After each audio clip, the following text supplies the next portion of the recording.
The broadcast is now starting. All attendees are in listen-only mode. Good afternoon, ladies and gentlemen. Welcome to TechGig webinar series, our endeavor to empower techies. We believe that sharing of knowledge is the key to enhance our skills and grow us as professionals. With this principle in mind, we have initiated a series of webinars conducted by industry experts to give you all a crisp insight of various domains. The topic of today's session is 100% information security a myth? And our guest speaker today is S.R. Kannan. He's the Global Head Security Services with Mindtree Limited.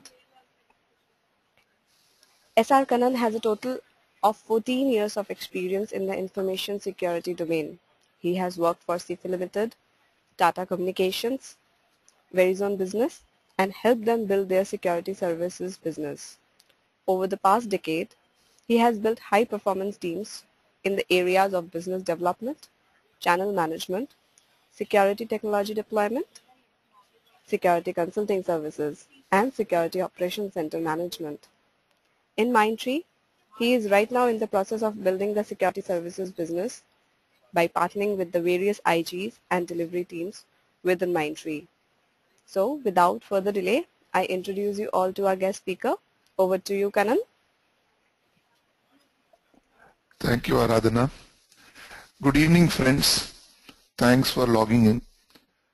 The subject I am going to deal with, as you know, is a high interest subject these days with both business as well as individual interactions related activities increasingly moving to the web and internet becoming the tool of choice for most of us. Enterprises are grappling with the question, how effectively can you secure your information and your data? Is 100% information security possible, or is it a myth? That is the subject we are going to discuss today and see how enterprises and individuals can better secure their data and information. I'm sure all of you are reading newspapers, magazines, and various websites where these exploits are being published on a daily basis. The latest being Target, which is a retail chain in the US, lost hundreds of thousands of credit card customers' data to hackers, and such data can be used for e-commerce transactions illegally. Similarly, we know LinkedIn some time back sent an email to 3/4 of their customers requesting them to change their password because they were worried the passwords of majority of their customers had been compromised. I'm just giving two examples here. The examples, as you know, are in the hundreds. Another example of a high-profile person getting hit. Imagine Sonia Gandhi's website getting defaced. Recently, Mr. Kapil Sibal's website was defaced. So imagine the loss of image for these people. They are all very high-profile people, very powerful people the whole world knows about. And if their website goes down for a couple of hours, or if their website is defaced, just imagine the loss of image for them. So whether it be stealing credit card data or ensuring your image is defaced, hackers are resorting to many malicious activities which can really damage the enterprise or the individual concerned. This is an example I am presenting of a guy. I don't know how many of you have heard of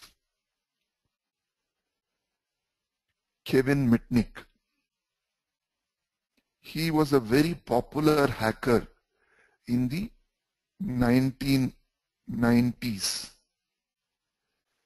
Many of you might have read, or some of you might have read about his exploits. Some of his high-profile exploits included he hacked into Pentagon's payroll system. Imagine how difficult it will be to hack into a payroll system of any enterprise.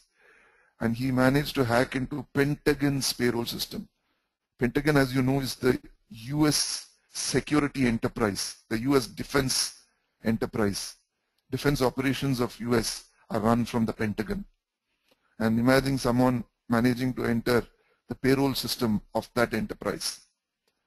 He routinely stole source code from big enterprises like Sun and made number of unauthorized entries into the network of number of high-profile institutions like Microsoft, Nokia, etc. So while some of you might have read about these exploits, one question I want to ask. He was so dangerous. The FBI had him arrested. The FBI went to a court and got an order banning him from going near a computer for 3 years, because the FBI established he is extremely dangerous if he starts accessing a computer. So the court said he is not supposed to go anywhere near a computer for 3 years. Imagine getting a restraining order from going near a computer. That's what the FBI did to restrain Kevin Mitnick. But going back to the question I asked earlier, how did he do it? Because to gain access into the payroll system of the security enterprise of US is not easy. So what is the technique? Did he use some high-tech software to carry out these exploits? What the FBI found out was it actually wasn't as high-tech as they imagined it to be. It was far simpler. He used a technique called social engineering. Despite being a technical wizard, for him to get the credentials to enter these secure networks, what he did was he used to call into these enterprises, act as the technical help desk guy, calling from that enterprise's technical help desk, say hi to the employee and tell the employee malicious activity has been noticed in that employee's system. So they are checking what is happening, for which they need that employee's user ID password. And you won't believe it, most employees parted with their user ID password to Kevin Mitnick, who was masquerading as a technical help desk engineer of that organization. So once he got these user ID passwords, he could log into any system he wanted. And that is how he went into these highly secure networks and systems and played havoc.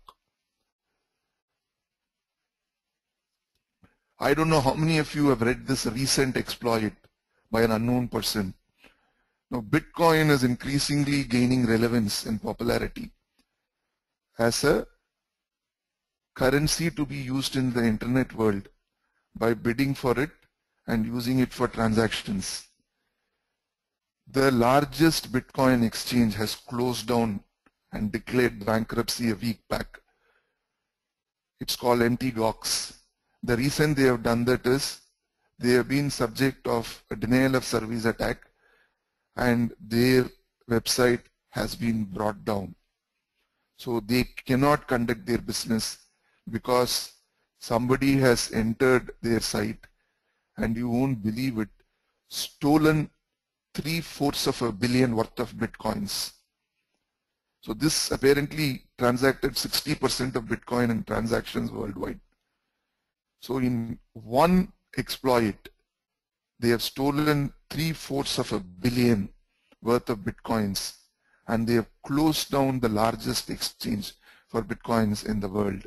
This is a very, very recent exploit, a week old.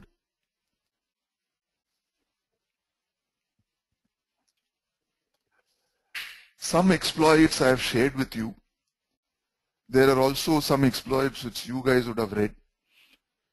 I don't know how many of you read the great Test cricketer VVS Lakshman lost 10 lakhs of rupees 1 month back when someone entered his bank account and transferred that money to a Calcutta bank account. Ultimately, using the cyber trail, that thief was caught. So like that, there are numerous examples many of you are aware of. So all these exploits, is there actually a common thread running through these exploits? What is the common thread? And what is the role of the CXO level officers, the CEO, the CIO, the CFO in mitigating such activities, ensuring their websites, their data, their information is kept secure?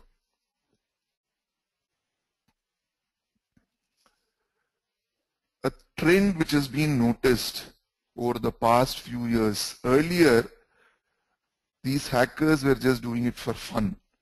They just used to bring down a system and then bring it up again.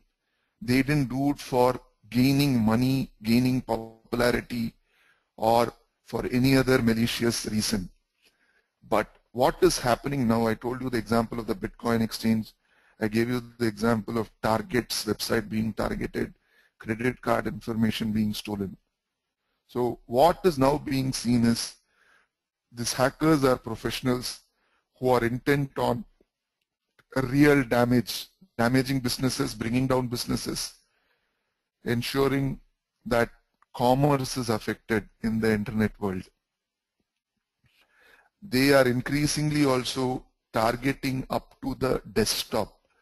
Imagine your desktop, your laptop, your endpoint being hacked into and your personal information being stolen from it. Imagine your personal pictures, your family pictures being taken away from your laptop and morphed and put in some public website, extent to which your image will get affected, and those exploits have started. No more are hackers just sticking to the perimeter or to just the servers. They are able to get into deeper, even up to the laptop level of individual employees. This is increasingly happening because, as you know, employees are using different types of devices to access data, like mobile phones, like iPads. Employees are accessing data from any part of their city, any part of their country, and the threats that we are witnessing are also becoming increasingly complicated. But have you ever wondered why some of these are happening? Why increasingly we are being subject to such threats? What has been established is increasingly disruptive technologies are becoming order of the day. One real example which we have seen is ATM. ATM is a disruptive technology. It helped banks distribute monies very quickly around the corner from where the customer is living. Most of you listening to this webinar, I'm sure, have been born and brought up by using ATMs right from an early age, whereas some people like me were used to visiting the bank branch to collect money from our account. ATM came into play when I was in my 30s. So till I reached my 30s, I used to go to the bank branch to collect money. So what did that ensure? That ensured the money I collected from the bank branch could never be stolen. I used to put it in my wallet, come out, get onto my bike or car and drive home. But whereas ATMs, what has that led to? While it has made it convenient, it has led to attacks in ATMs. Some of you have been seeing specific footage, CCTV footage of a lady being attacked in Bangalore, another guy being attacked in Bombay, and money being stolen from them. See, that is a typical example of a risk opening up because of a new technology which is convenient but leading to a risk. So companies, when they are introducing such technologies, many of them are not even aware of what are the risks that are being opened up. Particularly, companies are not aware of high impact, low frequency risks. The example of the Bitcoin exchange. Imagine what is a high impact risk? That Bitcoin exchange faced one attack, 3/4 of $1 billion was stolen. Period. The exchange has been shut down and they have declared bankruptcy. So that's the example of a high impact, low frequency. Low frequency because probably it will happen once, but when it happens, the company shuts down. That is how dangerous high impact, low frequency risks can be. And normally enterprises don't factor for it in their security measures and their plans for securing their data. Companies similarly do not factor for interrelationships between different types of risks. See the example of the ATM I gave you. So operationally it made it convenient. So operationally they opened it up for customers to access. But that opened up a risk which is a physical risk of the customer being accosted and money being stolen from the customer inside the ATM. Like that, e-commerce, internet transactions being allowed, very, very convenient for you and me. But what is the risk that is thrown up because of that? Somebody can easily access your user ID password and ensure they carry out transactions masquerading as you and siphon away lakhs of rupees from your account. So when you open up new services, you also need to be aware of what are the different types of risks that you're opening up and factor for them and ensure security around them. Very important, most companies believe a firewall here, an antivirus there, and security story is complete. I have ensured I put Cisco technology as far as the firewall is concerned. I put McAfee or Norton as far as antivirus is concerned. And as I've got the best technology, I am secure. Nothing can be done against me. But that is an extremely fallacious line of thought, because the example of Kevin Mitnick, which I gave you, he called to the Pentagon, masqueraded as Pentagon's technical help desk employee, and managed to get user ID password from some highly secure Pentagon employees.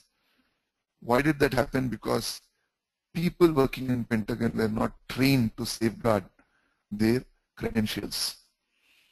So most cases, enterprises do not factor for how the person behind the system can do things which can bring down their network or lead to hacking of their network. So what really is required to ensure close to total security of data and information is, other than technology, you also need to have the right people, well-trained people, and process in place. A simple example, a firewall is required to protect your perimeter, but you also need to have a process to keep looking at the policies you have built into your firewall and keeping them dynamic, keeping them updated. Unless you have a process for that, the policies can become outdated and someone can hack into and steal data. So that's how important process is important in management of your security.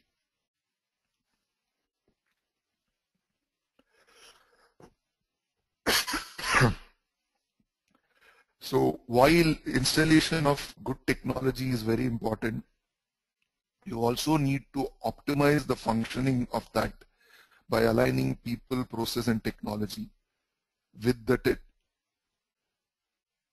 security vision you got and the security plan that you got, and only then you can reap the full benefits of the technologies you have put in place. Another important point, every stakeholder involved in the security lifecycle in an enterprise needs to know what are the different types of risks. A common risk language needs to be developed and stakeholders need to be made aware. What is a strategic risk? What is an operational risk? What is a financial risk? What is an external risk? These are all different categories of risks which you can be subject to. When you decide on a strategy, implement a strategy, you are actually subject to strategic risk, which can lead to problems for you later on. You need to be aware what those risks are and take care of it. Operational risks, again, when you're opening up your transactions to the internet, what are the risks involved? What are the operational risks involved? You need to be aware of it and take care of it. External risks. Who are the people? What types of external attacks can you be subject to? So how do you factor for it? How many of you know or you have read about the WTC Twin Towers going down? Do you know how many businesses were shut down because of that? Because they did not have a DCP-DR. They had their data center in the Twin Towers, and once the towers collapsed, their entire business collapsed for several months, because of which they lost their brand image, customer loyalty, and they had to shut down their business. That's an external risk. Two planes coming in, crashing into two towers can actually bring down a business which is tens of years old. Like that, there are a number of examples. So you need to be aware what such risks are. Similarly, financial risks. The decisions you take around finance, the decisions you take around vendor payments, these are all financial risks which you are subject to, which you need to be aware of and take care of. As far as IT is concerned, what are the different types of risks? The different types of risks in IT operations are typical IT security risks, some of which we have already spoken about. Availability risk, which is availability of your network, availability of systems, availability of your website when your customer wants it, when your employee wants it, is a IT risk. Performance risk, the latencies involved in accessing your website, the latency involved in your network being available to your employees. These are all performance risks. Is it slowing down, because of which employees are not able to access important systems? Is it slowing down because of which customers are not able to access your website? That's a performance risk. Compliance risk. In India, there aren't as many, but in Western countries, there are laws which you are subject to. If you are a bank, you are subject to a GLBA law. If you are insurance in the healthcare sector, you are subject to HIPAA. Most Fortune 100 companies are subject to Sarbanes-Oxley. So these are all laws you are subject to, which you have to comply with. And the CEO can be arrested if he or she doesn't comply with these laws. And that's a risk the CEO is putting himself or herself to. That is being aware of the compliance activities and the laws and ensuring you fall in line around them. So these are some of the IT risks you can be subject to. And what is the CIO's task? We started this presentation saying it's 100% security possible.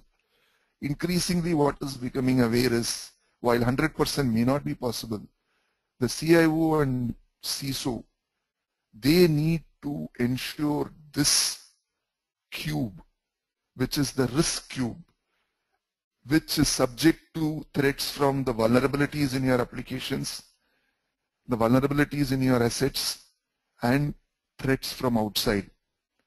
You need to ensure this risk size is brought down as you move forward in your security life cycle. That really is the role of the CIO and the CISO. You need to ensure you're constantly bringing down the size of this cube. That is, the exposure to risk is being brought down step by step. Increasingly, CEOs are moving from the earlier paradigm of let's start the business, let's start the activities. In course of time, let's assess the risks. Now they are moving to business is important, new activities are definitely important, but you also need to assess risks as you venture into new businesses, new types of operations, and have processes in place to manage these risks, and only then launch new types of operations, new businesses. So increasingly CIOs, CISOs are becoming sensitive to this, because they realize if they don't do this, one attack can make them lose their job, can make their company lose its image, and can lead to serious financial drain for the company. So risk management program is required, where it is actually a cycle. PDCA as it is called. You need to ensure you are constantly checking, coming out with new measures, and again feeding this back into the cycle, so that you are following a quality-like methodology in managing security also.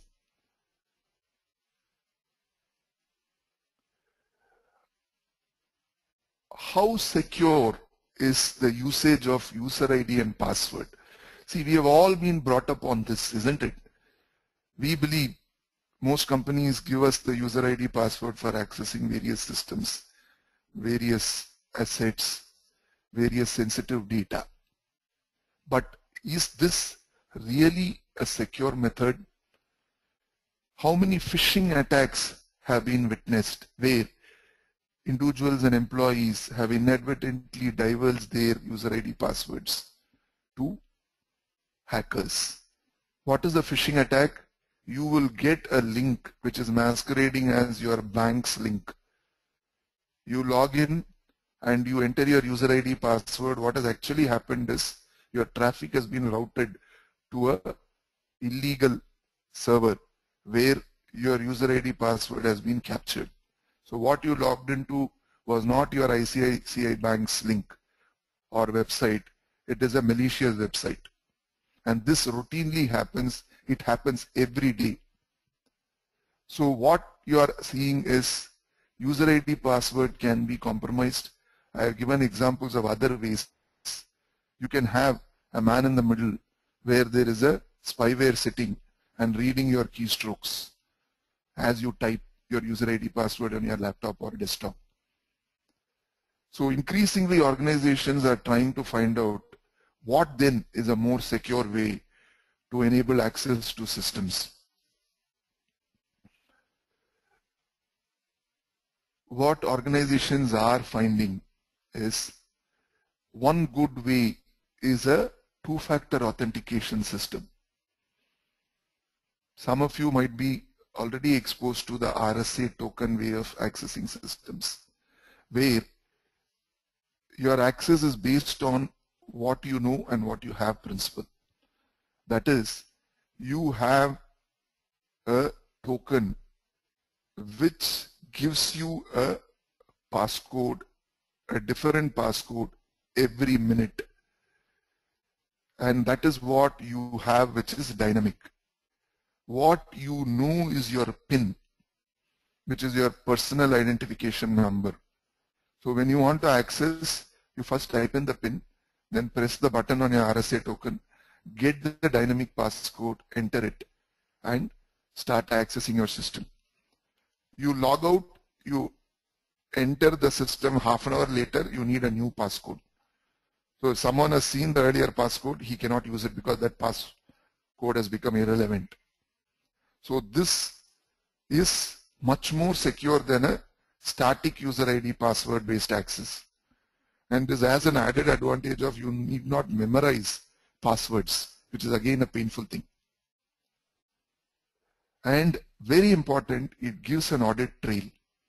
Particularly banks, even the internal employee can be malicious. So how do you establish who has come in and done something malicious? So this very clearly will establish which token was used for this access. And each token, as you know, is tied to the specific employee. So that employee can be brought to book. He cannot escape saying something happened which I don't know how it happened. So that is an additional advantage of two-factor authentication. Having said this and having talked about the threats that enterprises are subject to and the worries the CIO, CISO have got in protecting their data, several surveys have been done to check with the CIO how effectively he or she is managing information security. So across the world, what they seem to be saying is, we are mostly good and effective as far as technology deployments are concerned. Buying the best firewall, buying the best antivirus system, buying the best two-factor system, we are good. We are able to invest, deploy it, and get it up and going. But what we are not good at is managing processes in maintaining these systems. I gave you one example earlier. A firewall management system needs to have a change management process inbuilt in it, which relooks at the policies and keeps changing the policies as per new systems, new services introduced by the company. That is an example of a process. Like that, CIOs are saying we don't have robust processes, dynamic processes to take care of security. And almost all of them agreed, unless you work on the process front and the people front, you cannot become great as far as securing your information, securing your data is concerned. That's how important people and process are. Given that awareness, most of them seem to be aware what are the challenges. But when you ask them in their day-to-day job, what they find as the key headaches, the top 5 emerging across CIOs are, my CFO is asking me to contain costs. I don't have an unlimited budget to ensure data security. I find a holistic strategy is not being developed. The marketing head is developing his own plans to open up business to customers. The CEO is chasing revenues, so he is coming up with his own strategies to enhance revenues of the company. The CFO is hell-bent on safeguarding monies, ensuring that budgets are not overshot, so he is developing plans around that. So with this disparate set of plans and strategies developed by the Chief Marketing Officer, Chief Executive Officer, Chief Financial Officer, who is thinking of an enterprise-wide IT security policy, IT security strategy, which actually takes a look at all these disparate points and weaves them into an overall information security strategy. Is that happening? No. Staffing is a problem. We are finding it difficult to get skilled security engineers, knowledgeable security engineers. We are finding that IT is not aligned to business. Departments and functions are functioning in silos. There is a lot of regulatory and compliance issues which I am not even aware of. I even don't know whether I could be arrested for a law which I am not even aware of. This is a big pain area in the US. So the CIO, despite knowing he needs to safeguard, he is not up to mark, is facing these challenges which he has to do battle with and also secure his data and information. So what should he or she do? What is the best practice? Number one, what increasingly is being seen is the best practice is to have an integrated management program. Don't operate in silos. Make sure your information security program meshes with the compliance activities as well as other IT plans that you have got. Everything needs to go hand in hand. Number 2, be proactive. Conduct VAPT, vulnerability assessment, penetration testing drills on your applications proactively and patch the vulnerabilities proactively before they are being used by hackers. Ensure you test and keep assessing these vulnerabilities in an ongoing manner. Invest in cloud-based technologies. Try and manage this at the cloud level itself. Zscaler, which our company uses, is a cloud-based technology where they filter various sites and employees are not allowed to access any site that they want to, and the filtration is done at the cloud level itself. Ensure there are identity management, identity protection systems in place, and this again is one good way of protecting sensitive information and sensitive data. Defense in depth is another method. At every level of the system chain, ensure you have protection. Don't think it's enough if you have a perimeter firewall protection. It's enough if you have a antivirus in your server. You actually have to start at the cloud level and keep coming down till you reach the innermost core of your network and systems. And you need to have protection at every level to keep these threats out. So point solutions are not enough. You need to have continuous chain of solutions. And very important, your long-term strategy, how it meshes with your human resources development, training, sensitization, how it meshes with your outsourcing, what kind of vendors are being allowed to come and help you. Are those vendors part of your security program? If you are ISO 27001 certified, are you also asking your vendors to be ISO 27001 certified? Otherwise, allowing them to come and access, you're opening up a back door. Someone can use that vendor system to come in and create havoc inside your network. So these are all some best practice activities measures CIOs can take up to ensure reasonably good information security and data security. Cloud level protection I spoke about. Our company has Zscaler. Like that DDoS attack, which is denial of service, bringing a customer website down, bringing the entire business down. So again, this attack needs to be prevented at the cloud level. As the attack is progressing in the cloud, coming towards your website, you need to stop it. That's the best way of preventing this. You can't allow this to progress till it hits your website, and there are technologies available for this. So what you have really ensured is preventing it from even coming near your door. And by doing that, you have protected your organization's business and reputation. I spoke about proactively managing vulnerabilities. So do you have a vulnerability management program in place? Do you have regular VAPT? Because as you know, as soon as a vulnerability is discovered, the hacker goes after it. And what is being seen is many vulnerabilities, the hackers attack it within 30 minutes of the vulnerability becoming known, which means practically the window of opportunity is very, very quick. As soon as the vulnerability information is out, someone is using it to hack in real time instantaneously, which means you need to be having a program which instantaneously tracks these vulnerabilities in your applications and patches them. This is again a view of what you are facing in terms of threats. Increased hacker activity. There are regulations because of laws. The internet is increasingly becoming relevant for businesses. You can't keep away from it. You have to open up your network to your vendors, to your employees, to your partners through a VPN access.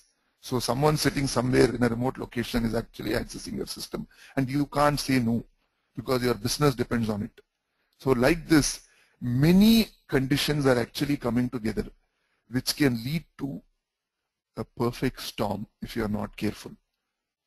So which is where the CIO, CISO needs to take up some of these best practices. Some of this we spoke about earlier. An example, you need to give information to employees only based on what they need to know. Don't give every information to every employee. Are you monitoring violations? See, somebody is trying to access a server illegally. Are you keeping track how many such attempts are being made in a day? How many such attempts are being made in a week? Is that metric being tracked? So like that, there are a number of matrices you can develop and use. User account management. The user accounts, particularly user accounts of high-profile employees, of top management, is that being reviewed periodically? Is someone trying to hack into those? Because those are sensitive employees. So is someone trying to use their credentials to do something nasty? You should keep checking for that periodically. Training. You need to have a training schedule for every employee and ensure you log training hours for every employee every year. Are you keeping track of that as a metric?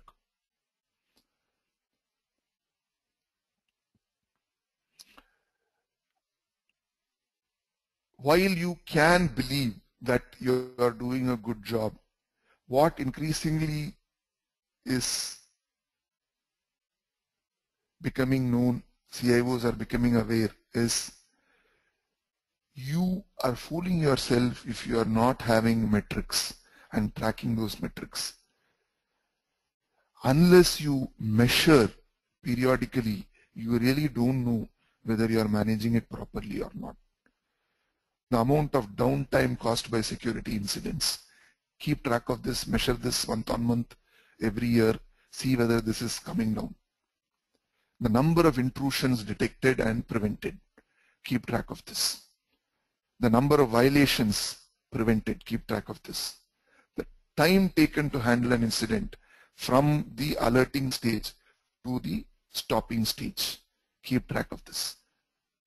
The number of vulnerabilities detected, highly severe vulnerabilities detected, and how quickly did you patch them. Keep track of it. Again, what I have given here are illustrative. This is definitely not exhaustive, but you need to have certain metrics. You need to identify key metrics like these and keep measuring them and flashing them to key stakeholders. Because only if you keep holding up the mirror, you will know what are the new pimples which have come in your face and how you need to clear them. So these matrices and these reports and dashboards serve the purpose of showing to you how good you are and what are the improvements you need to do to ensure you are moving towards higher level of information security, higher level of data security.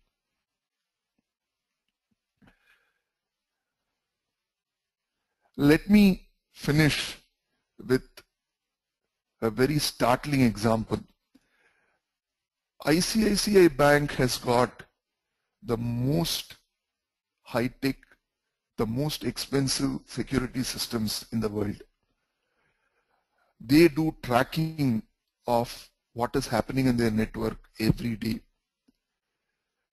They have IDS systems, and during a typical month of the log review of their IDS system, what they noticed was 3,000 plus attempts were being made to intrude into their network and servers in a month's time. Imagine, that is 100 plus during a day. More importantly, these 3,000 plus were not coming from 300 different IP addresses, which could have meant that just hackers who want to have fun are trying to attack. No, what was happening was majority was coming from 3 IP addresses, which means someone was in a focused manner trying to come in and steal valuable information from ICICI Bank. Despite going back to their service provider, internet service provider, despite trying various tricks, they could not source the trace of these attacks because they were hiding behind proxies and they were hiding in countries which did not allow tracking down of these IP addresses. So this is a real life single example of how real threats in the internet world is. So the question that needs to be uppermost in the minds of CIOs, CISOs is, whatever you might be doing, whatever investments you have made, are you fully protected? Are you really protected? With that, I've come to the end of my session. We can now open up for questions. Thanks for the insightful presentation, Kanan. Request you to read out the questions and their answers so that all our users may listen to your insights. So you would be able to see the questions Sure. in the doc.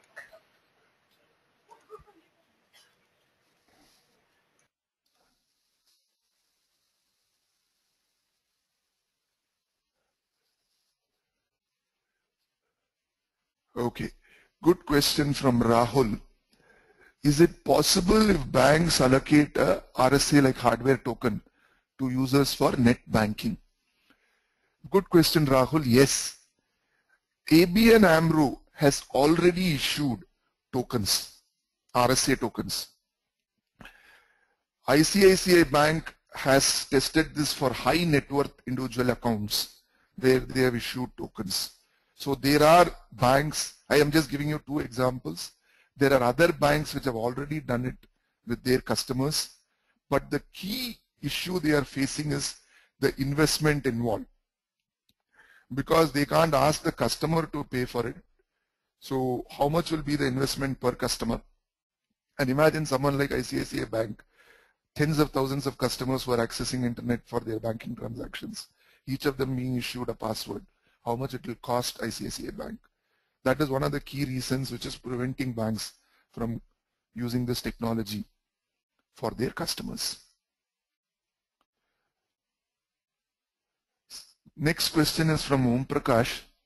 What types, sir, of security should we implement in the case of a college internet access system?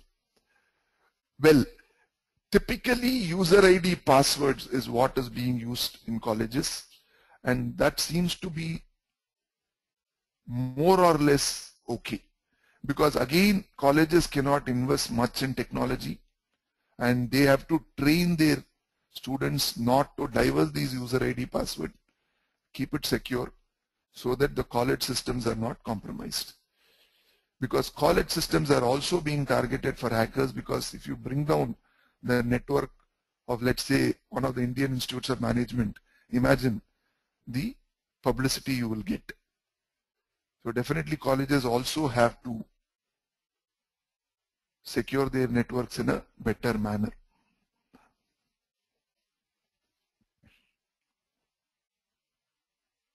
Any other questions? Yes, other questions list are coming up slowly and steadily. So are you able to see the questions now? Yeah, absolutely, absolutely. Okay, this is a good question from Abhishek. How far encryption of network traffic help in data security, and is it being done by default?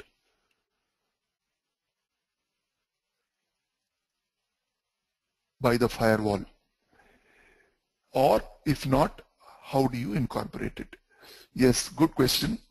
Encryption definitely helps prevent someone reading into the packet when the packet is traversing the net and stealing what is inside the packet. So definitely encryption, and increasingly 3-DES encryption is being used so that it is difficult to crack the encryption code and get into the packet. And most firewall technologies offer as part of their VPN solution, where you can encrypt and transmit the data when the data leaves the firewall. So most enterprise level firewall technologies allow encryption, and you have to enable VPN transaction, encrypted VPN in the firewall for you to take advantage of it. And it does protect the data, Abhishek, when the data is traversing the net. Vijay Chauhan.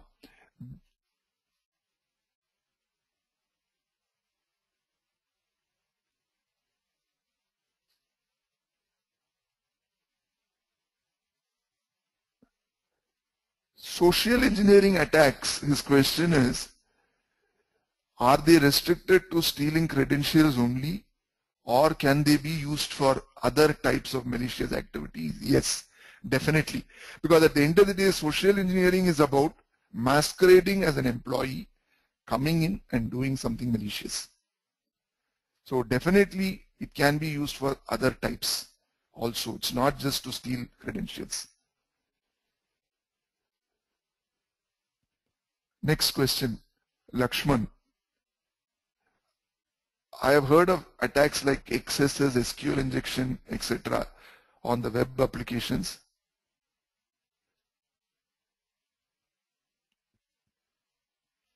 Yes.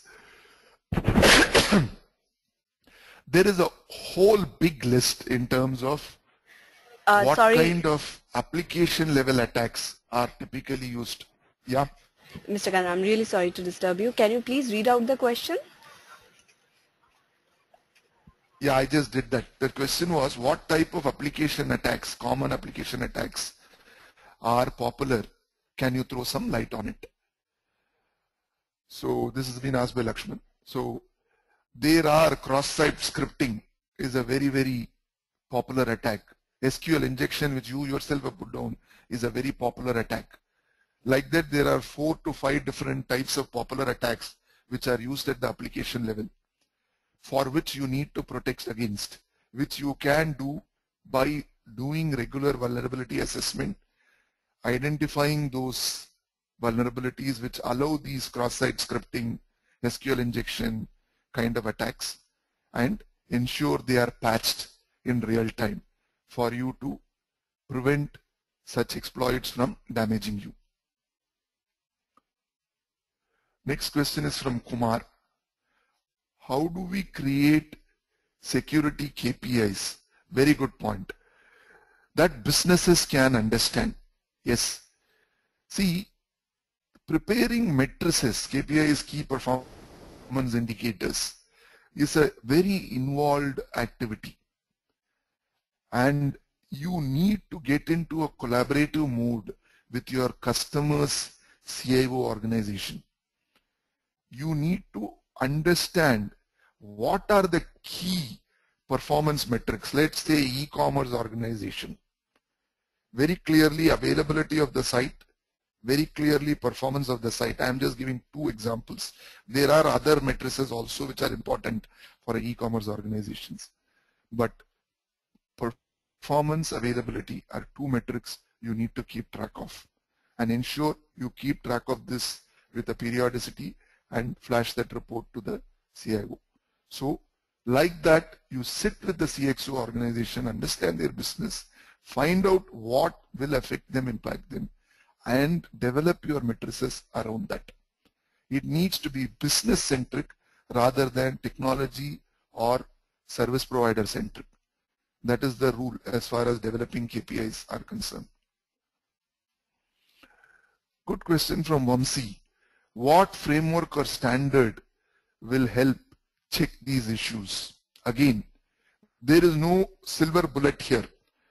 Typically, ISO 27001, we have found, looks at the various domains, various areas like communications management, like physical security, like BCPDR, etc., etc. These are all some domains which you need to take actions around for you to become more secure.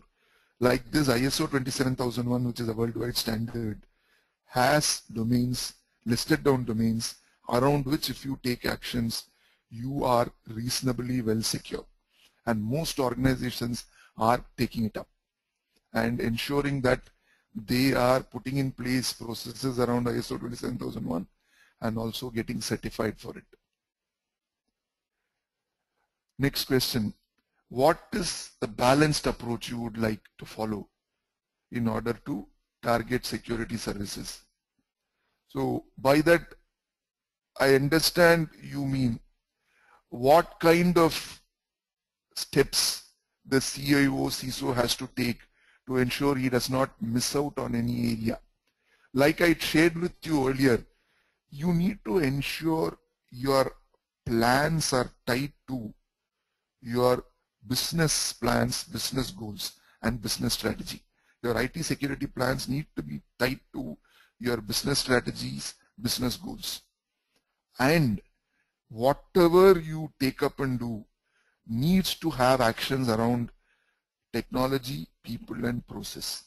You need to ensure you are having initiatives, taking up actions, and doing activities around all these three pillars of information security, which is people, process, and technology.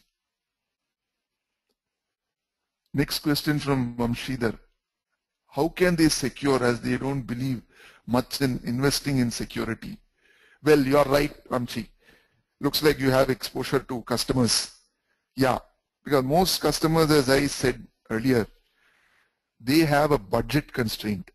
Their CFO doesn't allow them to spend endlessly.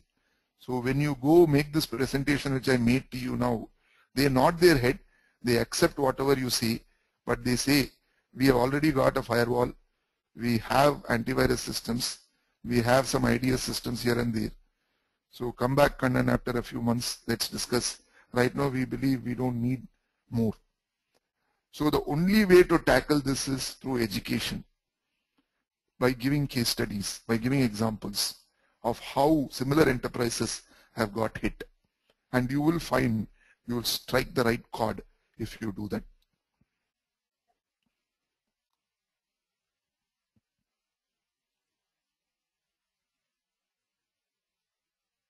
Yeah, Vamsi, that's what I answered. ISO 27001 is a standard. Like that, there are frameworks and standards available which will help the CIO overcome these threats. Next question from Sridhar.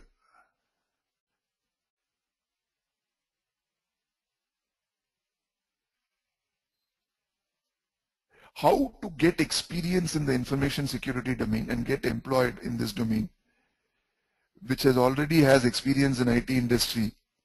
Yes, there are specific professional certifications available for you to become a knowledgeable IT security expert. CISSP is one. CISA is another, Certified Information Security Auditor. Certified Information Security and Systems Professional, that is CISSP.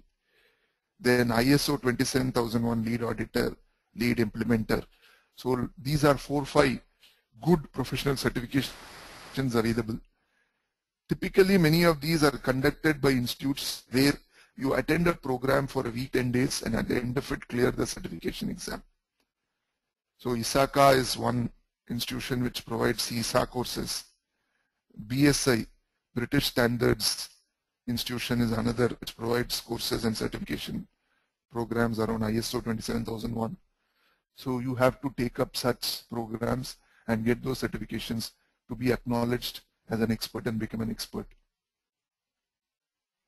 How secure is OTP in online transactions? Vivek, it is definitely more secure than a static user ID password based access. But it also has got drawbacks. If you lose, what happens? You can't do much about it, isn't it? But among the available technologies, when you give access to people, sensitive systems and servers, OTP remains a good system and reasonably secure system which most organizations continue to use. Aftab, yes, you need to, the question is what precautions one should take while using free applications available. Precautions you need to take is by checking whether these free applications are compatible with your mobile device and are certified for use with your mobile device. Because all these people, Apple, Samsung, they also release these findings. Ensure that you can use it without any worries. Unless you're sure of that, please do not download and start using any and every application that is available, because many of those are malicious applications which can compromise your personal data. So you have to check with your mobile device provider before starting to use these applications.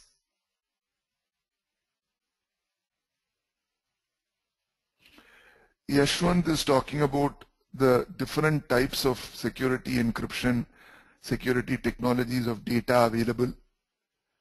How far secure is it? Yes, this is something which is a journey, as I said, Yashwant. You need to keep running to stay in the same place. That's how dynamic this scenario is. So while you can use what you think is the best, it may not be enough because someone might come up with an exploit which can even attack and compromise that. So you need to ensure you are in the loop as far as latest processes, technologies are concerned, and see how you can make use of them. The last question I am taking from Sushil, it's 6 o'clock. What precautions should we take while using cyber cafes for accessing mail, bank accounts? Very, very important question. I don't think any precaution is enough if you are using a bank account from a cyber cafe. My request would be use cyber cafes for chat with friends, maybe at best to access your Yahoo Mail. Please do not use cyber cafe systems for checking your bank accounts or doing any banking related transactions, because these are public systems and spyware can be resident in them, and you can have your user ID passwords compromised and someone can start using it in a malicious manner. So any public system like a cyber cafe system, don't use it for activities which are financial in nature and sensitive in nature. That would be my advice. So with that, we come to an end. So those of you are employees, you have my ID. Yeah, Aradhana? Yes, so due to time constraint, as you have already mentioned, we would like to close the session for today. If you would like to sum up the session and give a final feedback to the audience who have come here. Yeah, I am through, guys and girls. If you have doubts, please email me. You can get my email ID and I will answer through email. All the best. Be aware of these activities and threats so that when you are exposed and when the question which Sushil asked have a potential problem like trying to access a banking account from a cyber cafe, you don't do it because you are forewarned now. And being forewarned is half the battle won. Thanks a lot. All the best. And I'm really thankful to our guest speaker today for conducting this wonderful webinar. It was indeed a great session. I would also like to thank all our participants for making this webinar a success. The recording of the webinar will be available on techgeek.com by tomorrow. Thank you all for joining us today. Thank you, Kanar, for all your time and information. Have a great evening ahead. Thank you. Thanks for the help, Aradhana. Thank you, guys. Thanks. Okay. Bye-bye. Bye, bye, bye.